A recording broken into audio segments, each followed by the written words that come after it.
Hi guys, ഇന്നത്തെ video നമ്മുടെ കൊറിയൻസുകാരുടെ ഒരു skin whitening cream making video ആണ് കേട്ടോ.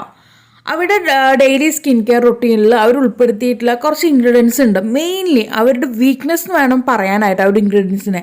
ആ ഒരു ഇൻഗ്രീഡിയൻസ് ഉൾപ്പെടുത്തിക്കൊണ്ടാണ് നമ്മൾ ഇന്നത്തെ ഈ ഒരു ക്രീം മേക്ക് ചെയ്തെടുക്കാൻ പോകുന്നത്. ഇത് നമുക്ക് ക്രീമായിട്ടും ഫേസ് പാക്കായിട്ടും ഉപയോഗിക്കാൻ പറ്റും. ഓക്കെ, അതുപോലെ തന്നെ അവരുടെ ഒരു സ്കിൻ കെയർ റൊട്ടീൻ നിങ്ങൾക്ക് മിക്ക ആൾക്കാർക്കും അറിയുന്ന ഒരു കാര്യമാണ്. അവർ ഉറങ്ങി എണീറ്റപാട് അവരുടെ സ്കിൻ കെയർ റൊട്ടീൻ സ്റ്റാർട്ട് ചെയ്ത് കഴിഞ്ഞു. അതുപോലെ തന്നെ അവർ കിടക്കുന്നതിന് മുൻപായിട്ടും ആ ഒരു റൊട്ടീൻ ഫോളോ ചെയ്തിട്ടാണ് അവരത് ദിവസേനം ഇത് മെയിൻറ്റെയിൻ ചെയ്ത് കൊണ്ടുപോകുന്നത് കേട്ടോ. അപ്പോൾ അവർ ഉപയോഗിക്കുന്ന DIYs ആണെങ്കിലും അതുപോലെ തന്നെ കൊമേഴ്ഷ്യലി മേടിക്കുന്ന പ്രോഡക്റ്റിനകത്താണെങ്കിലും നമ്മൾ ഇന്ന് ചെയ്ത് കാണിക്കാൻ പോകുന്ന ആ ഒരു ഇൻഗ്രീഡിയൻസ് അതിനകത്ത് എല്ലാത്തിലും ഉൾപ്പെടുത്തിയിട്ടുള്ള ഒരു ഇൻഗ്രീഡിയൻസ് ആണ്. ഓക്കെ, അപ്പോൾ ഇത് അവർക്ക് ഒഴിച്ചുകൂടാനാവാത്തൊരു കാര്യം കൂടിയാണ് ഈ ഒരു ഇൻഗ്രീഡിയൻസ് എന്ന് പറയുന്നത്. അവിടെ എല്ലാ പ്രൊഡക്റ്റിനകത്തും ഇതുണ്ടാകും, ഇത് കാണും. അപ്പോൾ ഇത് ഉപയോഗിച്ചിട്ടാണ് നമ്മൾ ഇന്നത്തെ ഒരു ക്രീം മേക്ക് ചെയ്തെടുക്കാൻ പോകുന്നത്. വളരെ ഇഫക്റ്റീവായിട്ട് നമുക്ക് സൂപ്പർ റിസൾട്ട് ആയിരിക്കും തരിക. സ്കിൻ ടോൺ നമുക്ക് മാറ്റിയെടുക്കാനും അതുപോലെ പാടും കാര്യങ്ങളൊക്കെ നമുക്ക് ക്ലിയർ ആക്കാനായിട്ടും ഈ ഒരു ക്രീം നിങ്ങളുടെ സ്കിൻ കെയർ റൂട്ടീനിൽ ഒരു ഭാഗമാക്കി നിങ്ങൾക്ക് ദിവസേന ചെയ്തു വരാവുന്നതാണ് കേട്ടോ. അപ്പോൾ രാവിലെ വേണമെങ്കിൽ രാവിലെ ഉപയോഗിക്കാം, അല്ലാന്നുണ്ടെങ്കിൽ രാത്രി ഉപയോഗിക്കാം. 2 നേരം ഉപയോഗിക്കേണ്ട കാര്യമൊന്നുമില്ല, ഏതെങ്കിലും ഒരു ടൈമിൽ ഉപയോഗിച്ചാൽ മതി. അതെല്ലാം ഞാൻ വീഡിയോയിൽ പറയുന്നുണ്ട്. അപ്പോൾ ആരും തന്നെ വീഡിയോ സ്കിപ്പ് ചെയ്യാതെ കണ്ട് മനസ്സിലാക്കുക. അപ്പോൾ ഗൈസ്, നമ്മൾ നമ്മുടെ വീഡിയോ ഒന്ന് സ്റ്റാർട്ട് ചെയ്യാൻ പോവുകയാണേ. അപ്പോൾ ഇതിന് വേണ്ടിയിട്ട് നമുക്ക് ആദ്യം വേണ്ടത് ആലുവേറയുടെ ജ്യൂസാണ്. ഈ ഒരു ആലുവേറ ജ്യൂസ് ഞാൻ എങ്ങനെ ചെയ്തെടുക്കണം എന്നൊക്കെ ഞാൻ കഴിഞ്ഞ വീഡിയോയിൽ ഒരുപാട് വീഡിയോനകത്ത് പറയുന്നുണ്ട്. ജസ്റ്റ് ഒരിക്കൽ കൂടി ഞാൻ പറയാം. ആദ്യം നമുക്ക് ആലുവേറിനകത്തുള്ള ആ ഒരു പൾപ്പ് അങ്ങ് ജെല്ല് മാത്രമായിട്ട് അങ്ങ് മാറ്റിക്കൊണ്ടുവരാം കേട്ടോ. അപ്പോൾ അതെങ്ങനെ എടുക്കുക എന്നുള്ളത് നിങ്ങൾക്ക് അറിയുന്ന കാര്യമാണ്. ഞാൻ വീഡിയോയിൽ പലതവണ പറഞ്ഞിട്ടുണ്ട് കേട്ടോ. അപ്പോൾ ആ രീതിക്ക് നിങ്ങൾ എടുത്തതിന് ശേഷം ഇത് നന്നായിട്ട് കഴുകണം കേട്ടോ. ഒരു മാക്സിമം 8 തവണയെങ്കിലും കഴുകണം. 8 തവണ കഴുകി അതിൻ്റെ ആ ഒരു വഴുവഴുപ്പ് മാറ്റിക്കളയണം. ഓക്കെ, അപ്പോൾ നിങ്ങൾ ചോദിക്കാൻ വഴുവഴുപ്പ് മാറ്റിയിട്ടുണ്ടെങ്കിൽ ഇതിൻ്റെ ഗുണങ്ങൾ പോവില്ലേ എന്നുള്ളത്. ഒരിക്കലും പോവില്ല കേട്ടോ. നമുക്കിത് ഫേസിലേക്ക് ഉപയോഗിക്കാൻ ഇത്ര തവണ കഴുകണം, അതുപോലെ കഴിക്കാനാണെങ്കിൽ ഇത്ര തവണ കഴുകണം, മുടിയിലേക്കാണെങ്കിൽ ഇത്ര തവണ കഴുകണം എന്ന് ഒരു കണക്കുണ്ട് കേട്ടോ ഈ ഒരു ആലുവേരയ്ക്ക്. അപ്പോൾ നമ്മളിപ്പോൾ ഫേസിന് ഉപയോഗിക്കുന്നത്, അതുകൊണ്ട് 8 തവണയെങ്കിലും മാക്സിമം കഴുകിയിട്ട് അതിൻ്റെ വഴുവഴുപ്പ് മാറ്റുക. എന്നതിന് ശേഷം നമ്മളിത് മിക്സി ബൗളിനകത്തിട്ട് അടിച്ച് ജ്യൂസാക്കി കൊണ്ടുവരികയാണ്.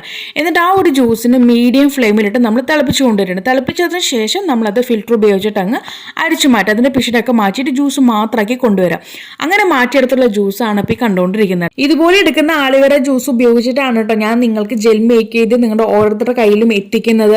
അപ്പോൾ നിങ്ങൾക്ക് ആ ഒരു കളർ കണ്ടപ്പോൾ തന്നെ മനസ്സിലായില്ലേ, ഈ ഒരു ആലുവേര ജ്യൂസിൽ കാണുന്ന ആ കളറാണ് നമ്മൾ ജെൽ മേക്ക് ചെയ്തെടുക്കുമ്പോഴും നമുക്ക് ഉണ്ടാവുന്ന ഒരു കളർ കേട്ടോ. ഓക്കെ, അപ്പോൾ ഇനി ഞാൻ ഇതിനകത്തേക്ക് റോ മിൽക്ക് ചേർക്കുന്നുണ്ട്. അത് ഏതാണെങ്കിലും കുഴപ്പമില്ല, പശുവിൻ പാലായാലും കുഴപ്പമില്ല, പാക്കറ്റ് പാലായാലും കുഴപ്പമില്ല. അത് ഇതിനകത്തേക്ക് ഞാനൊരു 1/2 ഗ്ലാസ് ചേർക്കുന്നുണ്ട്. ഓൾറെഡി നമ്മൾ 1/2 ഗ്ലാസ് ജ്യൂസ് വെച്ചിട്ടുണ്ട്, ആലുവേരയുടെ ജ്യൂസ് വെച്ചിട്ടുണ്ട്. അതിന് മീതെയാണ് നമ്മൾ ഈ ഒരു റോ മിൽക്ക് കൂടി ചേർക്കുന്നത്. ഇനി ഒരു പക്ഷേ നിങ്ങൾക്ക് പാൽ അലർജിയാണ്, പിമ്പിൾസ് വരുത്തും എന്നുണ്ടെങ്കിൽ നിങ്ങൾക്ക് പാൽ സ്കിപ്പ് ചെയ്യാം. പകരം ഇതിനകത്തേക്ക് നിങ്ങൾക്ക് വെള്ളം ആഡ് ചെയ്ത് കൊടുക്കാം. ഓക്കെ, കുടിക്കുന്ന നോർമലായിട്ടുള്ള വാട്ടർ ആഡ് ചെയ്ത് കൊടുക്കാം. അത് ഇതിനകത്തേക്ക് 1/2 ഗ്ലാസ് ചേർത്ത് കൊടുക്കാം. ഇനി ഒന്നും അല്ലാന്നുണ്ടെങ്കിൽ നമുക്ക് ജ്യൂസ് മാത്രമായിട്ട് മതിയെങ്കിൽ 1 ഗ്ലാസ് ജ്യൂസ് എടുത്തോളൂ. ഈ ഒരു ഗ്ലാസിൻ്റെ അളവെന്ന് പറയുന്നത് ഏകദേശം ഒരു 100-125 ml ഇതിനകത്തുണ്ട് കേട്ടോ. ഈ ഒരു അളവിലാണ് എടുത്തിരിക്കുന്നത്. അത് നമ്മൾ വേറൊരു പാത്രത്തിനകത്തേക്ക് അങ്ങ് ഒഴിച്ചു കൊടുക്കാം. ഓക്കെ, ഇനി നമ്മൾ ഇതിനകത്തേക്ക് ചേർത്ത് കൊടുക്കാൻ പോകുന്ന ആളെന്ന് പറയുന്നത് നമ്മുടെ റൈസ് സ്റ്റാർച്ച് ആണ്. ഈ ഒരു റൈസ് സ്റ്റാർച്ച് എങ്ങനെ തയ്യാറാക്കി എടുക്കണം എന്നുള്ളതിനെ പറ്റിയിട്ട് ഞാൻ മുന്നേ വീഡിയോ ചെയ്തിട്ടുണ്ട്, അതൊന്ന് കണ്ട് മനസ്സിലാക്കുക. പിന്നെ അതുപോലെ തന്നെ എന്നോട് ചിലർ ചോദിക്കാം, നമുക്ക് അരിപ്പൊടി ഉപയോഗിച്ചുകൂടെ, അതായത് നോർമലായിട്ടുള്ള റൈസ് പൗഡർ ഉപയോഗിച്ചുകൂടെ എന്നുള്ളത്. നിങ്ങൾക്ക് ഉപയോഗിച്ച് നോക്കാം, നോ പ്രോബ്ലം. പക്ഷേ ഞാൻ പറയുന്നത് റൈസ് സ്റ്റാർച്ച് ആയിരിക്കും കുറച്ചുകൂടി നല്ലത്. നമ്മൾ അരിപ്പൊടി ഉപയോഗിക്കുന്നതിനേക്കാളും നല്ലത് അതിൻ്റെ സ്റ്റാർച്ച് മാത്രമായിട്ട് നമുക്ക് കിട്ടുകയാണെങ്കിൽ അത്രയും നല്ലതാണ്. ഏറ്റവും നമ്മുടെ എന്താ പറയുക, ഫേസിലേക്ക് പവർഫുൾ ആയിട്ടുള്ളത് ഈ ഒരു സ്റ്റാർച്ച് മെത്തേഡ് തന്നെയാണ്. ഇപ്പോൾ നിങ്ങൾ കൊമേഴ്ഷ്യലി മേടിക്കുന്നതിനകത്ത് ഇപ്പോൾ അവരിങ്ങനെ നമുക്ക് അവർ റൈസ് പൗഡർ എന്നിട്ട് അവർ നമുക്ക് തരത്തില്ല. അവർ അഥവാ റൈസ് പൗഡർ അതിനകത്ത് ആഡ് ചെയ്യണമെന്നുണ്ടെങ്കിൽ അവർ റൈസ് സ്റ്റാർച്ച് ആയിരിക്കും അവർ ഉപയോഗിക്കുക. ഒരു റൈസ് പൗഡർ ഇട്ടിട്ട് ആർക്കും തന്നെ റൈസ് ക്രീം ഉണ്ടാക്കാൻ പറ്റില്ല. റൈസ് സ്റ്റാർച്ച് അല്ലെങ്കിൽ റൈസിൻ്റെ വേറൊരു മെത്തേഡിൽ എടുത്തിട്ടാണ് കൊമേഴ്ഷ്യലി ഒരു ക്രീം ഉണ്ടാക്കി നമ്മുടെ കയ്യിൽ എത്തിക്കുന്നത്. ഓക്കെ, അപ്പോൾ അതുകൊണ്ട് ഞാൻ റൈസ് സ്റ്റാർച്ച് എടുക്കുന്നതായിരിക്കും കുറച്ചുകൂടി ബെറ്റർ കേട്ടോ. നമുക്ക് കൂടുതൽ റിസൾട്ട് കിട്ടുന്ന റൈസ് സ്റ്റാർച്ചിൽ തന്നെയായിരിക്കും. റൈസ് പൗഡറിനേക്കാളും എന്തുകൊണ്ടും നല്ലത് റൈസ് സ്റ്റാർച്ച് തന്നെയായിരിക്കും. മാക്സിമം റൈസ് സ്റ്റാർച്ച് തന്നെ ഉപയോഗിക്കാനായിട്ട് നോക്കുക. അതല്ലാന്നുണ്ടെങ്കിൽ നിങ്ങൾക്ക് ട്രൈ ചെയ്ത് നോക്കാം, റൈസ് പൗഡർ ഇട്ട് ഉപയോഗിക്കാം, റിസൾട്ടൊക്കെ കിട്ടും. പക്ഷേ കൂടുതൽ റിസൾട്ട് കിട്ടും നമ്മുടെ ഈ ഒരു റൈസ് സ്റ്റാർച്ച് തന്നെയാണ് കേട്ടോ. അപ്പോൾ അത് ഇതിനകത്തേക്ക് 1 ടേബിൾ സ്പൂൺ ചേർക്കുന്നുണ്ട്.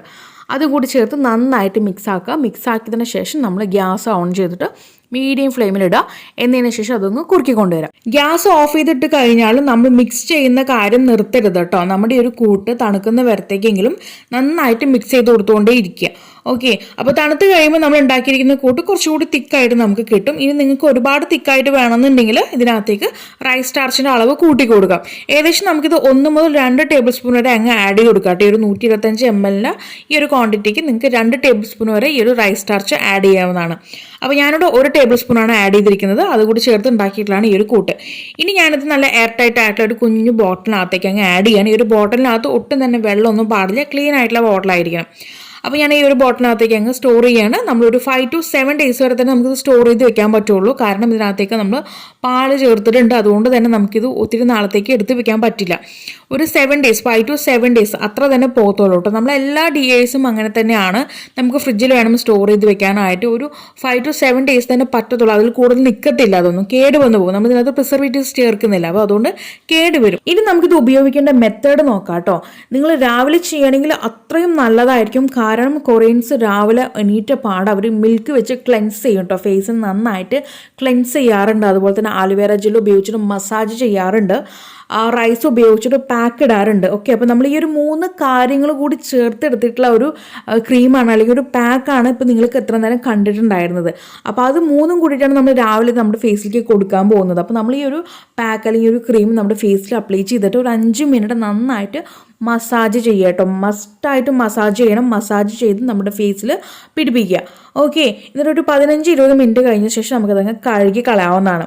കഴുകുന്ന സമയത്ത് ഒരിക്കലും സോപ്പ് ഉപയോഗിക്കരുതേ, ഇതുപോലെ അങ്ങ് ഇടുക. അതല്ല നിങ്ങൾക്ക് രാവിലെ ചെയ്യാൻ ബുദ്ധിമുട്ടാണെന്നുണ്ടെങ്കിൽ വൈകുന്നേരങ്ങളിൽ നിങ്ങൾക്ക് ഈ മെത്തേഡ് ചെയ്യാം. ഇനി ഇത് രണ്ടും ചെയ്യാൻ താല്പര്യം ഇല്ലാന്നുണ്ടെങ്കിൽ നിങ്ങൾക്കിത് രാത്രി നൈറ്റ് ക്രീമായിട്ട് അപ്ലൈ ചെയ്യാം കേട്ടോ. രാത്രി അപ്ലൈ ചെയ്തിട്ട് ലീവ് ചെയ്യാം. എന്നിട്ട് പിറ്റേന്ന് നമുക്ക് സോപ്പ് ഉപയോഗിച്ചിട്ട് കഴുകി കളയാവുന്നതാണ്. അതല്ല നിങ്ങൾ പകൽ സമയങ്ങൾ അല്ലെങ്കിൽ വൈകുന്നേരങ്ങളിലൊക്കെ ഉപയോഗിക്കുകയാണെന്നുണ്ടെങ്കിൽ ഇത് ഉപയോഗിച്ചൊരു 4 മണിക്കൂർ നേരത്തേക്ക് സോപ്പ് ഉപയോഗിക്കാതിരിക്കുക. അതിനുശേഷം നിങ്ങൾക്ക് സോപ്പ് ഉപയോഗിക്കാം കേട്ടോ. അപ്പോൾ എൻ്റെ കയ്യിൽ എനിക്ക് ആ ഡിഫറൻറ്റ് നന്നായിട്ട് മനസ്സിലാവുന്നുണ്ട്. പിന്നെ എനിക്കൊരു കാര്യം പറയാനുള്ളത്, ഒരുപാട് പേര് കമൻറ്റിൽ വന്ന് ചോദിക്കുന്നുണ്ട്. ഞാൻ ആദ്യമൊക്കെ റീപ്ലൈ കൊടുത്തു, ഇപ്പോഴൊന്നും കൊടുക്കാറില്ല. നിങ്ങൾ എന്തുകൊണ്ട് കറുത്ത കയ്യിൽ തേച്ച് കാണിക്കുമെങ്കിലേ വിശ്വാസം വരുള്ളൂ എന്നുള്ളത് കേട്ടോ. അപ്പോൾ എനിക്ക് നിങ്ങളോടൊന്നേ പറയാനുള്ളൂ, കറുത്ത കയ്യിൽ തേച്ചാലും വെളുത്ത കയ്യിൽ തേച്ചാലും നമ്മൾ എന്ത് പാക്ക് ഉപയോഗിക്കുകയാണെങ്കിലും ആ ഒരു ബ്രൈറ്റ്നസ് നമ്മൾ ഇട്ട് കഴിഞ്ഞിട്ട് നമ്മൾ കഴുകുന്ന സമയത്ത് ഉറപ്പായിട്ടും ബ്രൈറ്റ്നസ് ഉണ്ടാവും.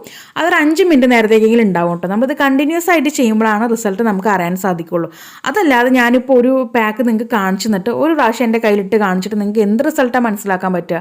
അത് കറുത്ത കയ്യിലാണെങ്കിലും വെളുത്ത കയ്യിലാണെങ്കിലും രണ്ടും കണക്കാണ് കേട്ടോ. ആ ഒരു ബ്രൈറ്റ്നസ് അത് എന്ത് ഉപയോഗിക്കാനായിട്ട് ജസ്റ്റ് ഒരു സോപ്പ് ഉപയോഗിച്ചിട്ട് നിങ്ങൾ കഴുകുകയാണെങ്കിലും ആ ഒരു ബ്രൈറ്റ്നസ് എന്തായാലും കാണും കേട്ടോ. അപ്പോൾ അതിലൊന്നും കാര്യമില്ല. നിങ്ങളിത് കണ്ടിന്യൂസ് ആയിട്ട് ഉപയോഗിക്കുക. ഉപയോഗിച്ചിട്ട് നിങ്ങൾക്ക് ഉണ്ടായിട്ടുള്ള മാറ്റം താഴെ കമൻറ്റ് ബോക്സിൽ ആഡ് ചെയ്യാൻ മറക്കരുത്. പിന്നെ ഒരു പുതിയ വെറൈറ്റി വീഡിയോ വരുന്നതായിരിക്കും. Tata bye bye from Shamna.